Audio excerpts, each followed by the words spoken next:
Well, first of all, let me start by saying this is Bob Bakert. We're here with Roger Sadowsky of Sadowsky Guitars in New York City. Well, it's such an honor and a pleasure to talk to you. There's a whole lot of things for people that don't know your background. I refer you to an article that we did on you about a year ago, but I'll catch them up to speed. You were a guitar repair guy. In the beginning, absolutely. Yeah. Well, I started making flat tops before I Oh, became that's right. a What repair guy. was it, Laprinzi that you The worked with? Prinzi, yeah. And then I did full-time repair work for 5 years. And then I opened my shop in New York, and I try to do 50-50 building and repairing for many Right. years. The thing that, I'm going to kind of, we don't want to, we're kind of a today magazine, not a historical magazine, but I'm trying to give people some perspective. The thing, one of the things that people probably know you best for is actually your basses. Right. And we don't really care about basses tonight. So all that. Well, you cared about bluegrass guitar when you had that wonderful tribute to Tony Rice last week. Well, yeah, absolutely. Trey Hensley, who wrote that, but Tony, he is one amazing player. He's a monster. He is a monster. Well, I was going to tell you that, Tony recorded Mr. PC. He did My Favorite Things. I mean, he was a huge Coltrane fan. Yeah. Aware of that, and very, very, very, very aware of jazz. And yeah, he was an amazing, amazing guy. I have a friend that knew him, pretty well, who also, played, and he asked me, so why don't you play electric? Why don't you go full-time jazz? He said, my heart's just in this flat top guitar. That's what he told him anyway. Yeah, I can appreciate it. Yeah, my heart's just here. I just don't feel it when I have the electric in my hands. And let's talk about guitars a little bit, sure, if you don't mind. First of all, I know that you shut down last year for 4 or 5 months. I think you reopened in June or July. Yeah, we closed the shop March 20th, and we reopened June 8th. How's it been going? It's going fine. When I closed the shop, I had 10 employees. Yeah. I reopened in June with 3. Okay. And I'm planning to stay that size going forward. And but it's going fine. I mean, anywhere you look, the musical instrument business has been very strong throughout this COVID thing. And all the guitar companies are just having, great sales. And you can understand it. People are shut in at home. They can't do anything. They can't work. They can't go to the gym. They can't go to a restaurant. So I get it. I totally get it. Let's talk about your entry into the guitar market several years ago, because you had been building basses and you decided to build guitars. Well, actually, it's the other way around. I started building electric guitars first, starting around 1980. And I made my first bass in 82. But I've always been building guitars. Even though my reputation grew primarily for bass, I have always built guitars. My electric nylon guitar has been 30 years now. It's been very popular with jazz players and Brazilian players. Right. The Archtop project now is going on 18 years. And I've been building solid body electrics the whole time. Well, I remember how I first heard of you was through Lee Ritenour. Right. I saw an article in Guitar Player magazine, Lee Ritenour playing your electric nylon. And I said, wow, that's pretty cool, because I'd never seen anything like it. If for people who haven't seen the instrument, it's almost like a telly shape. It has an amazing, I think it's a custom Barbera pickup. Is that what you're using? Now we've been using Barbera now for about the last 6 years. Prior to that, I used a Fishman pickup, and we've combined both pickups with my own buffer preamp.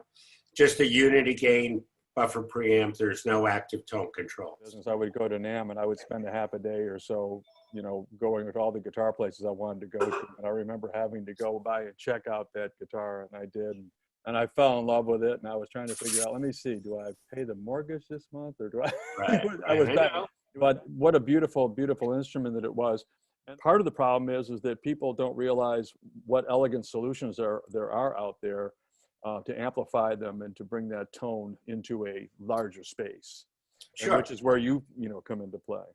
Well, the truth is, my first two electric nylons, after I had my first prototype and the next one I made after that, back in '92, went to Keith Richards. They were gearing up for the Steel Wheels tour.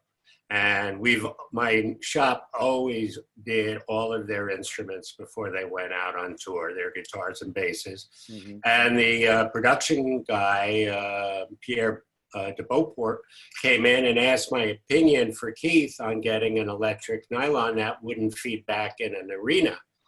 And I whipped mine out and I said, here it is. And I said, take it and let Keith check it out. He loved it. He ordered a second, and he always referred to the guitars as the electric guts. Well, I saw that tour actually. I actually went to that. Yeah, he used it on Painted Black and Ruby Tuesday, and I've seen the photographs obviously on your website. Right. Of him playing the instrument. He was a little bit younger in that photograph that you have, but. And then Ritenour was right behind that. Right. Well, that's what I remember was Ritenour playing it. And so I can tell you that, I think you know that Lee's house burned down in Malibu a couple years ago from the fires. Uh-huh. And he lost all but 6 of his guitars. Oh, my God. And you didn't know that. No, I did not. Okay. So the first big fire there that crossed Highway 1 totaled Lee's house. And since then, Lee has 2 of my nylons, mm-hmm. My new Broadway long scale LS13 guitar, and an SS15. You know what's really funny about him is if you can be as famous as he is and as good as he is and still be underrated.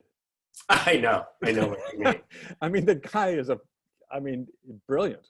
Yeah. Yeah, he's brilliant, and he always has been. And there's a great story, and I don't know if it's completely true. I'm pretty sure that it's true, that Carl Verheyen tells about Carl's first day in a major recording session. Carl was hired as the electric player, and I guess Lee was on there as the second guitar. And Lee is he's a prodigious reader, according to legend. I mean, the guy can read anything, and Carl was kind of, not that level. And this is his first big time recording session, and they handed him this book, this huge, the charts were just, all these stacks and everything, and he was just like sweating bullets. And then and they handed Lee like a couple of pages. And so then the way I remember Carl telling the story is that just before the downbeat, Lee switched books with him. And played it perfectly, flawlessly, and saved Carl's ass, basically.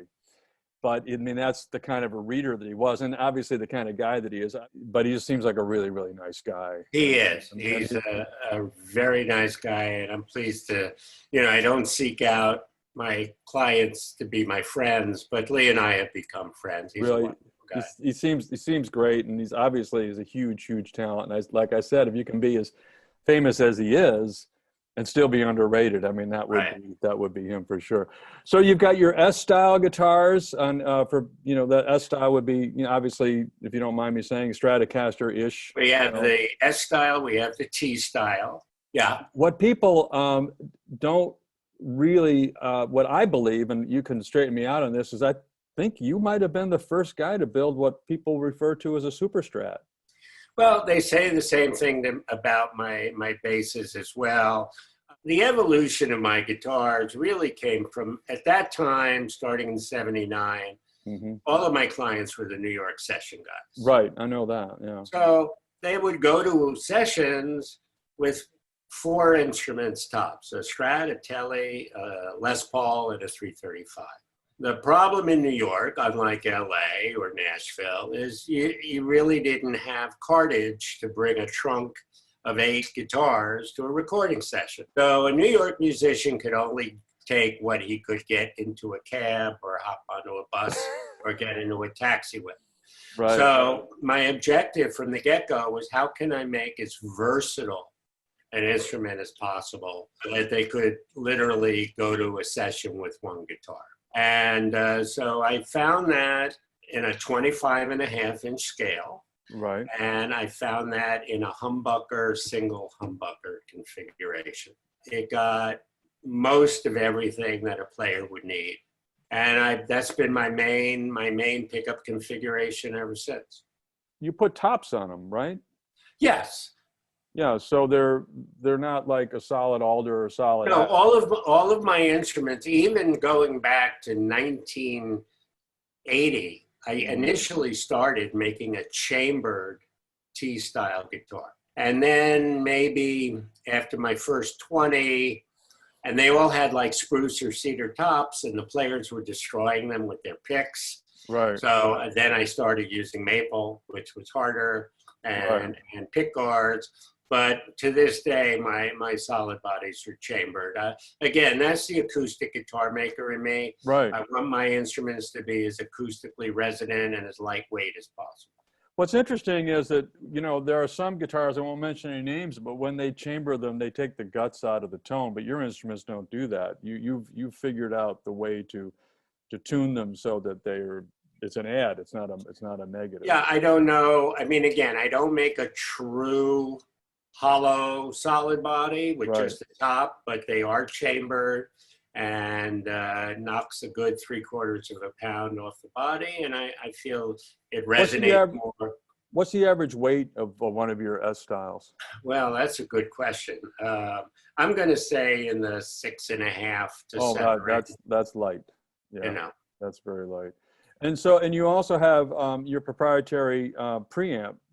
Yes. Which has a mid boost, and so talk about that a little bit. Yeah, that's correct. Not too many guitar guys put an active circuit in their guitars, and a lot of guitar players wouldn't even want to touch one of my guitars because it had that. Right. But the truth is, it's completely bypassable. You don't have to use it at all. There are 3 settings on a mini switch, so you have full bypass. The middle setting activates the middle knob. There are 3 knobs on a guitar: master volume, master tone, at 3, and 2 is a variable mid boost. So 0 is flat, and it's adding mids at about 500 hertz. Okay. And making the guitar thicker and fatter sounding. Oh, I like that. Then the last setting is an adjustable gain boost on top of wherever the mid set. And we set that for like taking a solo and just cutting through a little better. But you could max it out, overdrive your amp. What's the preset on? Where do you preset the level on that? I do it by ear, just a few dB louder than without the boost. And again, I approach it like if you want to take a solo. Yeah, and 3 to 6 dB of yeah, exactly. That's intriguing for sure. I mean, anybody that's that deals with taking a typical Stratocaster, if you will, because I own a couple of them. I own a little bit of this. Yeah, so you can really fatten up a Strat with the circuit. That's very, very, and you've been doing that a long time. I have. I've been doing that for 30 years now. And the people who have them, they just love it. They ask me to make them into a pedal. It really is a wonderful circuit, and I'm very pleased with it. And the key to it is it's completely bypassable. So totally. I won't put anything active in a guitar or a bass unless it's totally bypassable. Well, it's very, very cool. And obviously, it's very.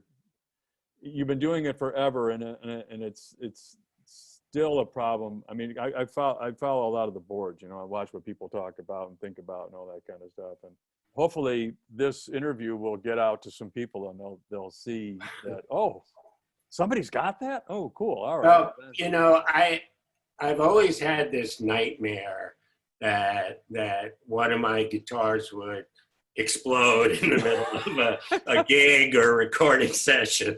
I remember when Jim Hall wrote this the symphonic piece for the World Guitar Conference back in 2004, and he performed it with an orchestra with my Jim Hall guitar. I was holding onto the arms of the chair waiting for the tailpiece to fly off or, the top to explode. And so, yeah, I do have those nightmares. And my goal is to make my instruments as fail-safe as possible for a musician in the middle of a gig. So if the preamp fries for any reason, you can bypass it. Right. No problem. Well, if the battery goes dead, That's where you came from was, building stuff for the pros. I mean, that's right. The pros in New York City, these guys, Will Lee and people like that on bass, and Chuck Loeb and R.I.P. Chuck. We just put an article about him, by the way, in the magazine today or yesterday. He's a big player. No, I'm glad. I caught the tail end. I caught the last 10 years of the session scene in New York before the synthesizers and the computers made it obsolete. Yeah, well, there you go. Yeah. Another day, another topic. Then another thing that you do that caught my eye was you use poly on your bodies, but nitro on your necks. Yes, I absolutely love the durability of poly on a body, but I do not like the feel of it on a neck.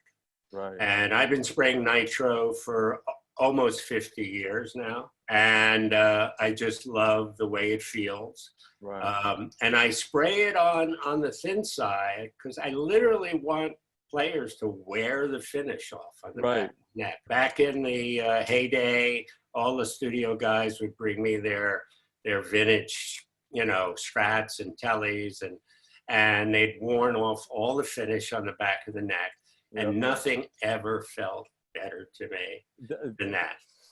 And absolutely. Yeah. So I actually encourage the wear through of my neck. I take about every 4 or 5 months, I take steel wool to the back of the neck of my guitar. And people get all panicky. Oh, the moisture's going to get in the wood and blah, blah, blah. It doesn't happen. It just doesn't happen. It feels so good. It feels great. Yeah, I'm absolutely with you on that. It just, and so we start out with a flat nitro finish. It's not even satin. It's dead flat, no gloss whatsoever. Right. After a few weeks of steady playing, it'll begin to gloss up. When that happens, it feels like an older vintage instrument. It doesn't feel like a new guitar. I think that's brilliant, to be honest with you. Yeah, because you're right about, obviously the poly. And the other reason I do poly is on the bodies is I ship all of my instruments on 7-day approval. I mostly sell direct to players, not to people. So you really can't take an instrument back after 7 days with a nitro finish, all nitro finish, and have it look like a new guitar again. Whereas with a bolt-on neck, we can pop the neck off, give a spritz of lacquer, flat lacquer, and it looks like new again. You're back to the races. And so you're also using an electric static shielding. I know. How is that different than what? Tell us about the differentiation of that. Well, I was a pioneer of that back in starting in '79 in New York. All of these guys were having hum problems in the studio. A lot of the guys had a wire with an alligator clip on one end and a bear strip on the other, and they would stuff it in their underpants. I'm laughing to make contact with their skin, and put the alligator clip on a string behind the saddle to keep the instrument grounded at all times. Because you had that phenomenon, as soon as you took your hands off the string, you'd get this loud buzz. So now you can address single coil pickup hum with that. But that hum that goes away when you touch a bridge or touch the string, a good shielding job in the control cavity takes care of that. Well, again, your instruments, you've solved problems because there were problems that needed to be solved. Exactly. That's exactly right. Yeah. So. And that's my history. The players are the ones who taught me what was wanted and needed, and I found solutions.